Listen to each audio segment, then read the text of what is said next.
बिस्मिल्लाहिर्रहमानिर्रहीम। अस्सलाम वालेकुम। जो उर्दू न्यूज़ के साथ अवैस सिर्फ आपकी खिदमत में हाजिर है। आज 30 जनवरी 2021 बरोज़ हफ्ता मुत्तहिदा अरब अमीरात से आने वाली कुछ अहम तरीन खबरें हम आपसे डिस्कस करने जा रहे हैं।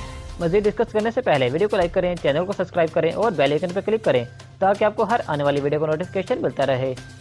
दुबई के रूलर यूएई के प्राइम मिनिस्टर शेख मोहम्मद की तरफ से गैर मुल्कियों को शहरियत देने का ऐलान कर दिया गया। मुत्तहिदा अरब अमीरात की तरफ से doctors, specialist, engineers, investor, inventor, artist, talented person, professional लोगों को शहरियत दी जाएगी। इसी तरह आपको दोहरी शहरी रखने की भी इजाज़त होगी। मज़ीद detail Awais visa TV channel पर डाल दी गई है, आप देख सकते हैं। पाकिस्तान की नई और तीसरी बड़ी एयरलाइन सरीन एयरलाइन अब सऊदी अरेबिया और मुत्तहिदा अरब अमीरात प्रवासों के लिए दस्तयाब होगी। सरीन एयरलाइन के मालिक सुहेल शेख का कहना है कि अगले माह फरवरी के मिड में सरीन एयरलाइन का यूएई और सऊदी अरेबिया प्रवासों का आगाज हो जाएगा। मुत्तहिदा अरब अमीरात में कोरोना वायरस की ताज़ा तरीन सूरत हाल पर नजर डालते हैं। आज यूएई में 3647 नए केसेस रिकॉर्ड किए गए, जबकि आज के दिन सेहतयाब होने वालों की तादाद 2770। इसी तरह आज 12 मौत हो चुकी हैं, जो कि अब तक की यूएई में सबसे ज़्यादा दिन भर में होने वाली अमवात रिकॉर्ड की गई हैं।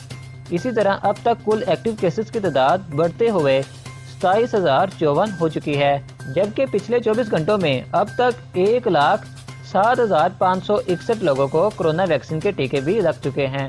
1 फरवरी 2021 से अबू धाबी में दाखिल होने के लिए नई हदायत जारी कर दी गई। अब से कोविड नेगेटिव रिपोर्ट चेक करने का तरीकाकार बदल दिया गया है।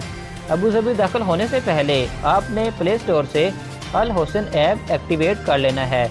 जैसे ही आप अबू धाबी दाखिल होने लगेंगे तो अल हुसैन ऐप के जरिए आपकी कोविड नेगेटिव रिपोर्ट चेक की जाया करेगी। इसी तरह चौथे और 8वें दिन अगर आप अबू धाबी क़याम करते हैं तो आपको फिर से PCR टेस्ट करवाना होगा।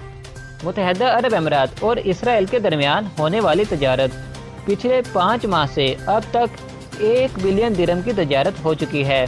रिपोर्ट में बताया गया है कि 1-2 साल में 15,000 नई जॉब्स पैदा होंगी। चलिए डॉलर और दिरहम के करेंसी रेट शामिल करके वीडियो को यही ख़त्म करते हैं। आज US डॉलर पाकिस्तान के 160 रुपये 25 पैसे का हो गया, जबकि यूएई का 1 दिरहम पाकिस्तान के 43 रुपये 63 पैसे का हो गया। यूएई उर्दू न्यूज़ के मोअज़्ज़िज़ दोस्तों, ये थी आज की ताज़ा तरीन अपडेट जो हमने आपके सामने रखी है। अगर आपको हमारी वीडियो पसंद है, वीडियो को ज़रूर लाइक कीजिएगा। नए आने वाले दोस्त चैनल को भी सब्सक्राइब करें। मिलेंगे नेक्स्ट वीडियो में, तब तक के लिए अल्लाह हाफिज़। अस्सलाम वालेकुम।